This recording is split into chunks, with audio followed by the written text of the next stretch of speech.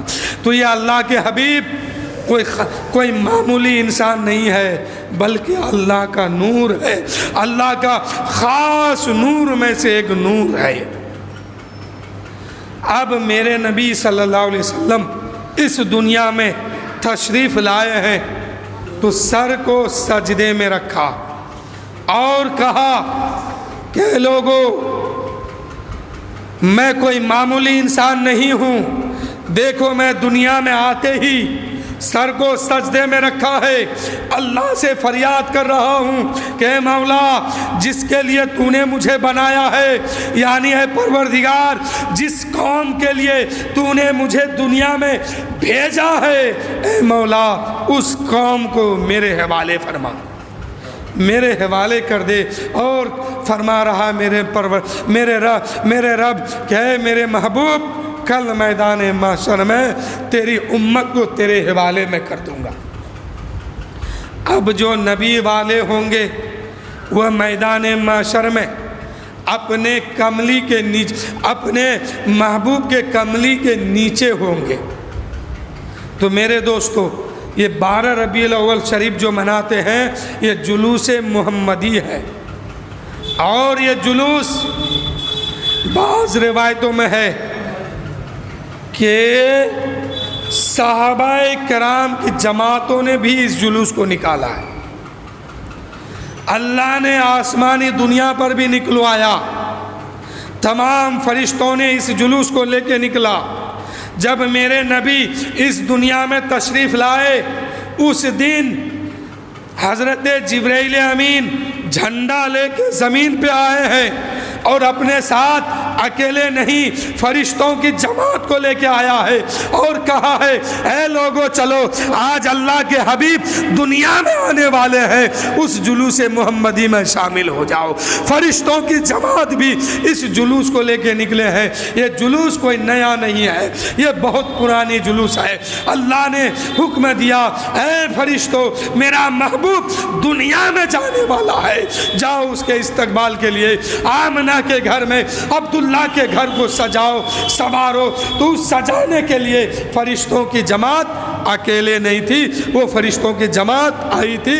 اللہ کے فرشتہ حضرت جبرائیل امین جبرائیل علیہ السلام اکیلے نہیں بلکہ کچھ فرشتوں کو ساتھ میں لے کے آئے تھے۔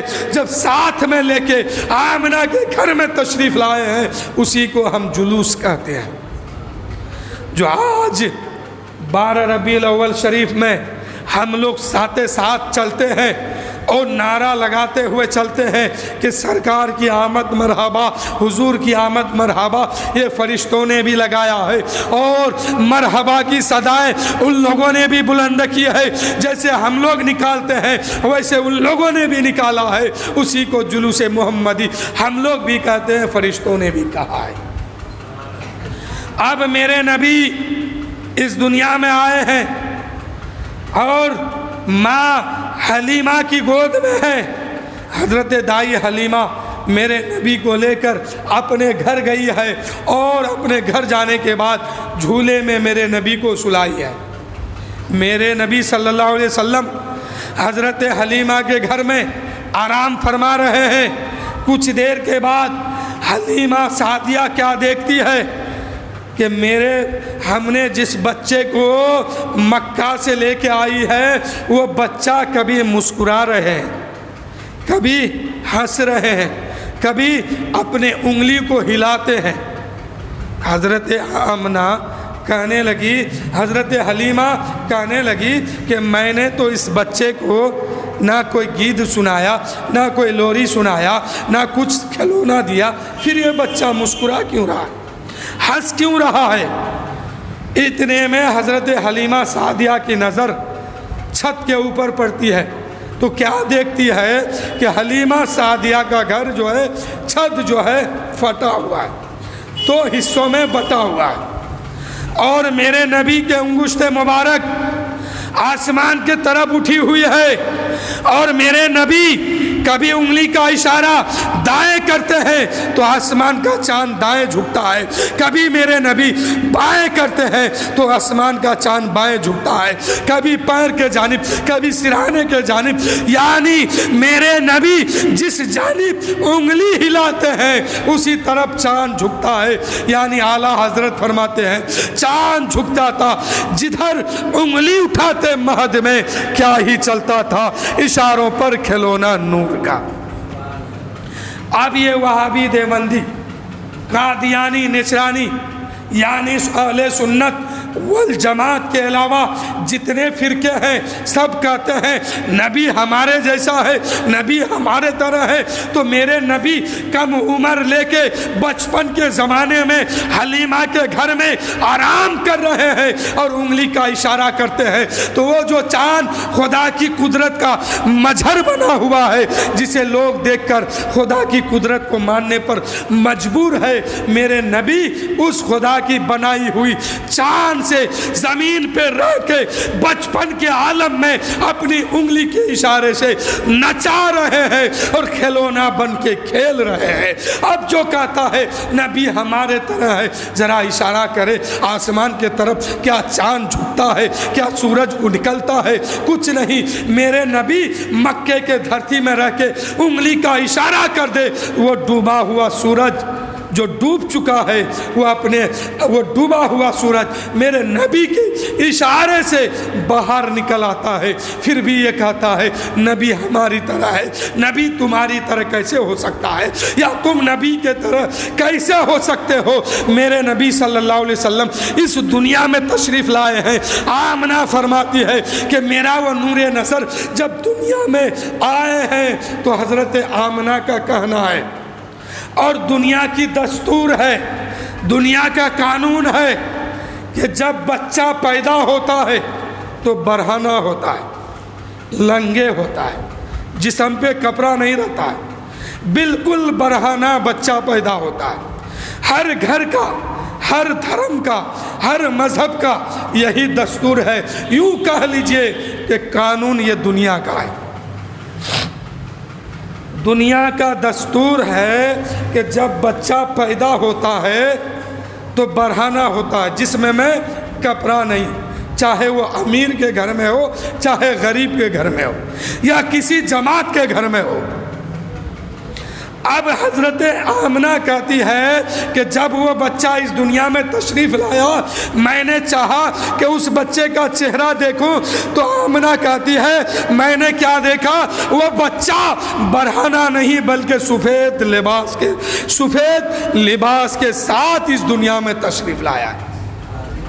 یعنی میرے نبی اس دنیا میں جب تشریف لائے ہیں تو برہنہ نہیں بلکہ جسم میں کپڑا لے کے۔ ماں آمنہ فرماتی ہے کہ میں نے جب دیکھا کہ میرا نور نظر وہ کیسا ہے، تو اس کے جسم میں سفید لباس کے ساتھ وہ دنیا میں تشریف لایا ہے، اور سر کو سجدے میں رکھ کے رب کی بارگاہ میں فریاد کر رہا ہے، رب حبلی امتی، رب حبلی امتی۔ میرے دوستو، میرے نبی صلی اللہ علیہ وسلم کوئی عام بشر نہیں بلکہ اللہ کا بھیجا ہوا نبی ہے اور افضل بشر ہے۔ حقیقت میں یہ نور ہے، نور۔ اب میرے نبی جب اس دنیا میں تشریف لائے، اور عام بچہ جب اس دنیا میں تشریف لاتا ہے، پیدا ہوتا ہے، تو بچے کے جسم میں نجاست لگی رہتی ہے۔ وہ گندگی جو نفاس کا خون کہتے ہیں اس بچے کے جسم میں لگا رہتا ہے۔ ناپاکی کے ساتھ، غلاظت کے ساتھ، کشافت کے ساتھ، نجاست کے ساتھ وہ بچہ دنیا میں آتا ہے۔ لیکن میرے نبی اس دنیا میں تشریف لائے ہیں۔ میرے نبی کی پھوپھی حضرت آسمہ رضی اللہ تعالی عنہ کہیں سے اپنے سر پر گھڑا رکھ کر، مٹکا رکھ کر پانی لے کے آ رہی تھی۔ آواز آتی ہے غیب سے، اللہ تعالیٰ فرما رہا ہے منادی آواز دے رہی ہے، منادی پکار رہی ہے، اے آسماں سر میں کیا لے کے جا رہی ہو؟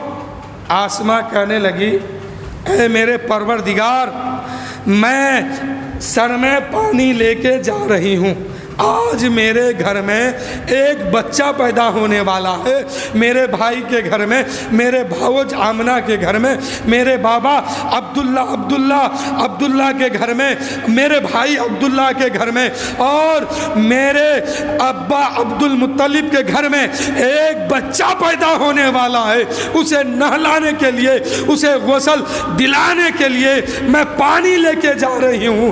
اللہ نے فرمایا، اے آسماں تم جانتی ہو وہ بچہ کون ہے؟ وہ بچہ کوئی عام بچہ نہیں ہے، وہ اللہ کا حبیب ہے، اور اس کا رب اس کو جنت سے غسل دے کر کے پیدا فرما رہا ہے۔ میرے نبی اس دنیا میں تشریف لائے ہیں تو ناپاکی کے ساتھ نہیں، کشافت کے ساتھ نہیں، خلاصت کے ساتھ نہیں، وہ گندگی خون لے کے نہیں، بلکہ اس کا رب جو ہے اس کو جنت میں غسل دے کے اور کپڑا پہنا کے لباس کے ساتھ اس دنیا میں بھیجا ہے۔ اس لیے تو اللہ نے فرمایا ہے، لقد من اللہ علی المؤمنین اذ بعث فیہم رسولا، اے لوگو ہم نے اپنے حبیب کو تمہارے بیچ و بیچ میں مبعوث فرما دیا ہے، حکمت والے نبی کو، پاور والے نبی کو، اختیار والے نبی کو تمہارے بیچ و بیچ میں مبعوث فرما دیا ہے۔ پھر بھی یہ وہابی کہتا ہے، یہ حرام خور جیسے جماعت کہتے ہیں کہ نبی ہمارے جیسے ہیں، یہ پیدا ہوتا ہے بالکل ننگا برہنہ، اور میرے نبی دنیا میں آتے ہیں تو لنگا نہیں، جسم میں کپڑا لے کے، سفید لباس لے کے، اور انسان جب پیدا ہوتا ہے اور بچہ جب پیدا ہوتا ہے، چاہے وہ گھر کسی کا ہو، مذہب کسی کا ہو، لیکن جب بچہ دنیا میں آتا ہے خون لے کے آتا ہے، غلاظت، کشافت، گندگی سب کچھ لے کے آتا ہے، لیکن میرے نبی جب اس دنیا میں تشریف لاتے ہیں، اللہ فرماتا ہے، اے میرے بندو وہ کوئی عام بچہ نہیں ہے، بلکہ میرا حبیب ہے، میرا محبوب ہے۔ ہم نے اپنے حبیب کو، اپنے محبوب کو جنت میں غسل دے کر کے اور سفید لباس پہنا کے دنیا میں بھیجا ہے۔ اب سمجھ گئے میرے نبی کیسے آئے اور میرے نبی کب بنایا؟ میرے نبی کو اللہ نے کب بنایا؟ جب کچھ نہیں تھا تب بنایا۔ کس چیز سے بنایا؟ اپنے خاص نور سے۔ اپنے نور سے ایک نور نکالا اور اس کو سامنے رکھا اور اس کا نام محمد رکھ دیا۔ اور دنیا میں آئے تو کیسے؟ سفید لباس کے ساتھ، جنت میں غسل کر کے جب آئے تو سب سے پہلے سر کو سجدے میں رکھا اور رب حبلی امتی، رب حبلی امتی کی صدائیں بلند کر رہے ہیں۔ اب جب وہابی کہتا ہے کہ نبی ہمارے جیسا ہے تو اب اس کو بھی کہنا چاہیے تھا رب حبلی امتی، کیوں نہیں کہتا ہے؟ کیوں نہیں کہتا ہے؟ کیونکہ امتی کہنے کے لیے نبی ہونا ضروری ہے، اور جس دن یہ پاگل اپنے آپ کو نبی کہہ دے گا اس دن یہ نہ وہابی رہے گا نہ مسلمان رہے گا، کچھ نہیں رہے گا۔ اس لیے کہ نبی، آخری نبی میرا نبی ہے۔ اللہ نے فرمایا خاتم النبیین، اس کے بعد کوئی نبی نہیں ہوگا، اس کے بعد کوئی رسول نہیں ہوگا۔ اس لیے تو میرے نبی نے فرمایا رب حبلی امتی، اے میرے رب میری امت کو میرے حوالے فرما۔ اب جب وہ ابھی اپنے جیسا کہتا ہے، اب جس دن یہ کہہ دے گا کہ میری امت کو میرے حوالے کر تو یہ کفر میں چلا جائے گا۔ ویسے تو یہ جماعت کفر میں ہے ہی، قرآن سے ثابت ہے۔ یا ایھا النبی، اے نبی، اللہ نے کس سے کہا؟ نبی سے کہا، اے میرے محبوب، یا ایھا النبی انا ارسلناک شاہدا ومبشرا ونذیرا، اے میرے نبی، ہم نے آپ کو شاہد بنایا، گواہ دینے والا بنایا، مبشر بنایا، نذیر بنایا، حاضر بنایا، ناظر بھی بنایا۔ آگے کیا فرمایا؟ وَدَاعِيًا إِلَى اللَّهِ، بِإِذْنِهِ، یعنی اللہ کا خبر بندوں تک پہنچانے والا بنایا۔ اب وہابی کیا کہتا ہے؟ نبی حاضر نہیں ہے، نبی ناظر نہیں ہے، نبی مر کے مٹی میں مل گئے۔ اب جب قرآن کہتا ہے ذالک الکتاب لا ریب فیہ، اس قرآن کے کسی آیت پر، کسی حروف پر، کسی تشدید پر، کسی جزم پر، کسی پیش پر، کسی مد پر، کسی جبر پر، کسی زیر پر، کسی کلمہ پر اگر ایمان نہیں ہے، اگر ایک کلمہ کی کوئی توہین کرتا ہے تو وہ مسلمان نہیں ہے۔ کسی شک و شبہ کی گنجائش نہ زیر پر ہے، نہ زبر پر ہے، نہ تشدید پر ہے، نہ کلمہ پر ہے۔ تو قرآن کے کسی زیر و زبر پر شک نہیں کرنا ہے، بلکہ جان و دل سے تسلیم کرنا ہے، ماننا ہے، جان و دل سے اس قرآن کو ماننا ہے۔ اب اللہ فرماتا ہے یا ایھا النبی، اے نبی، ادھر ادھر سے نہیں کہا، بندوں سے نہیں کہا، اپنے نبی سے کہا، اے نبی ہم نے آپ کو انا ارسلناک شاہدا ومبشرا ونذیرا، ہم نے آپ کو گواہ دینے والا بنا کے بھیجا، شاہد بنایا، مبشر بنایا، نذیر بنایا، داعی بنایا، خبر دینے والا بنایا، حاضر بنایا، ناظر بھی بنایا۔ کون کہتا ہے؟ اللہ کہتا ہے، قرآن میں کہہ رہا ہے۔ اب قرآن اعلان کر رہا ہے۔ اب وہابی کہتا ہے نبی حاضر نہیں ہے، نبی ناصر نہیں ہے، نبی گواہ دینے والے نہیں ہے، نبی شاہد نہیں ہے، نبی مبشر نہیں ہے۔ جب ان باتوں کو یہ وہابی نہیں مانے گا تو قرآن کو نہیں مانا۔ اب جب قرآن کو نہیں مانا یہ مسلمان نہیں ہے، اور جب یہ مسلمان نہیں ہے تو یہ کلمہ پڑھنے والا تو ضرور ہے لیکن مسلمان نہیں ہے، کفر میں ہے۔ ابھی میں نے آپ کو کہا تھا کہ اگر بجھے ہوئے چراغ کو جلانا ہے تو جلتے ہوئے چراغ کے پاس لانا ہوگا۔ اب اللہ فرماتا ہے وہ داعین الی اللہ باذنہ و سراجا منیرا، اے میرے محبوب ہم نے آپ کو سورج بھی بنایا اور چراغ بھی بنایا۔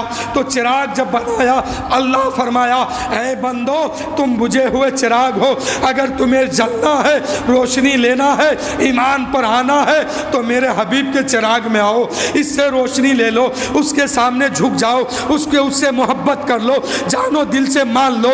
جب تم اس سے مان لو گے اور ان سے روشنی لے لو گے، کلمہ پڑھ لو گے، ایمان والے ہو جاؤ گے، جانو دل سے میرے محبوب کی محبت کو اپنے سینے میں بسا لو گے تو مسلمان کہلاؤ گے، ایمان والے کہلاؤ گے، جنتی کہلاؤ گے۔ لیکن اگر صرف کلمہ پڑھو گے، جانو دل سے نہیں مانو گے، ایمان والا نہیں کہلاؤ گے۔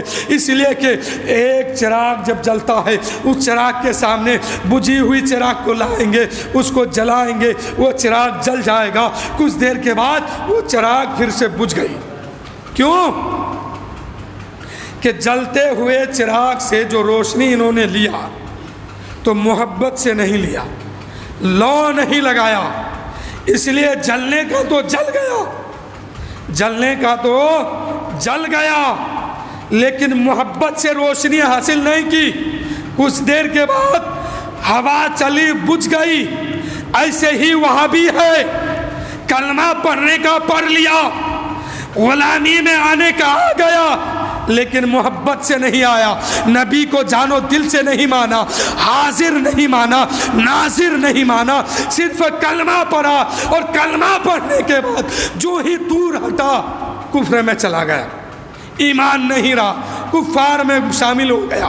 تو یہ وہابی کفار میں اسی طریقے سے گیا۔ اب اللہ نے فرمایا کہ اگر تمہیں روشنی لینا ہے تو میرے محبوب چراغ ہے، اس چراغ کے سامنے جھک جاؤ، تمہیں زندگی کی خیرات بھی مل جائے گی اور تمہیں ایمان کی دولت بھی مل جائے گی۔ آج سے 10 سال پہلے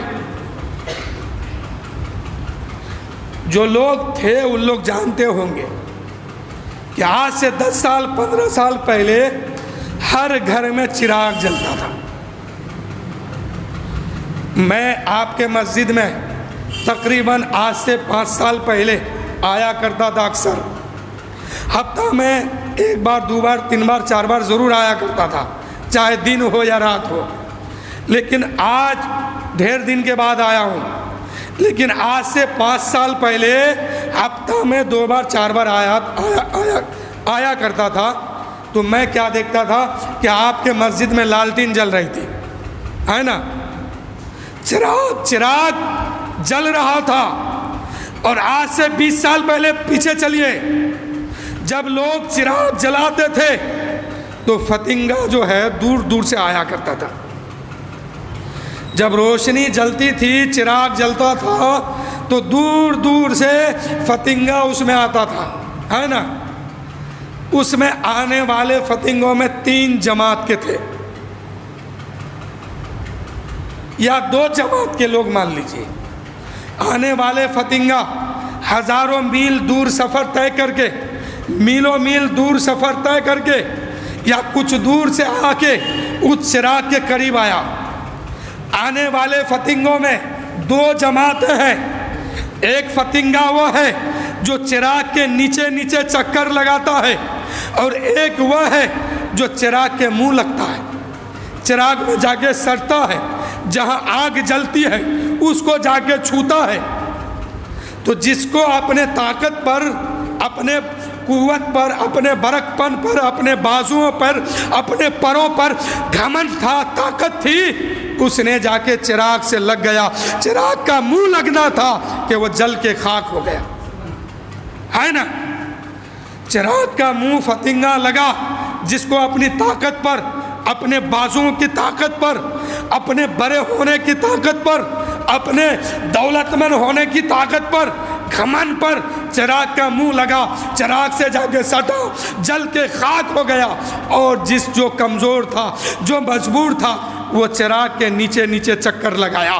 اب جو چکر نیچے لگایا، چراغ کے پیر کو چھویا اور چراغ کے قدموں کو چوم کے نیچے چکر لگایا، رات بھر کے لیے اس کو زندگی مل گئی. اور جو چراغ کا منہ لگایا وہ جل کے خاک ہو گیا. ٹھیک ایسے ہی انسان بھی ہے. جو انسان کلمہ پڑھ کے اپنے حبیب کے قدموں میں چکر لگایا ہے، اس کو ایمان کی روشنی مل گئی ہے، ایمان دے دیا گیا ہے. اور جو اپنی طاقت پر، اپنے گھمنڈ پر، اپنے بازوؤں کی طاقت پر، اپنی جماعت پر فخر تھا اور اپنی سعودی ریال پر فخر تھا، نبی سے جا کے ٹکرا، نبی کا منہ لگ گیا، اس کا ایمان کی روشنی اس سے چھین لیا گیا، وہ کفر میں چلا گیا. میرے دوستو، جو قدموں میں پڑا رہا اس کو ایمان کی دولت مل گئی، اور جو جا کے منہ لگا وہ خیرات چھین لیا گیا، ایمان کی روشنی لے لیا گیا، وہ کفار و مشرکین میں شامل ہو گیا. تو یہ ایمان کی روشنی اسی کو ملے گی جو چرنوں میں گھومے گا، جو قدموں میں پڑا رہے گا، جو قدم کو چومتا رہے گا، قدموں کو بوسہ دیتے رہے گا. ایمان کی دولت اسی کو ملے گی. اور جو نبی کے منہ سے لگ جائے گا، جو نبی سے ٹکرا جائے گا، اس سے ایمان کی دولت چھین لی جائے گی. کلمہ تو پڑھا ہے لیکن دل کو مدینہ نہ بنا پایا، دل مدینہ نہیں بنا، پھر سے کفر میں وہ چلا گیا. تو میرے دوستو، اب مت کہنا کہ وہ لوگ بھی کلمہ پڑھتے ہیں، کلمہ ہم بھی پڑھتے ہیں. کلمہ پڑھنے سے کچھ نہیں ہوتا ہے میرے دوستو. کلمہ پڑھ کے لوگ کفر میں بھی جاتا ہے. کلمہ پڑھ کے مسلمان اسی وقت وہ ہوتا ہے جب نبی کے قدموں میں پڑا رہتا ہے، نبی کی محبت اپنے سینے میں بسائے رکھتا ہے، نبی کی محبت سے اپنے دل کو مدینہ ہمیشہ بنائے رکھتا ہے. ایمان کی دولت اسی کو ملتی ہے. اب ایمان کی دولت مل گئی، کس کو ملی؟ جو قدموں میں پڑا رہا، جو نبی کی محبت میں جیتا رہا. کل میدان محشر جب قائم ہوگا، جو نبی کی محبت میں زندگی گزارا ہے. اب نبی کی محبت کیا ہے؟ نبی کی محبت کیا ہے؟ نماز سے دور ہونا، دین سے دور ہونا، دین کی تعلیم سے دور ہونا نہیں، ہرگز نہیں۔ نبی کی محبت وہ ہے جو نبی نے کرنے کا حکم دیا ہے۔ نبی نے فرمایا ہے میری امتیوں، عبادت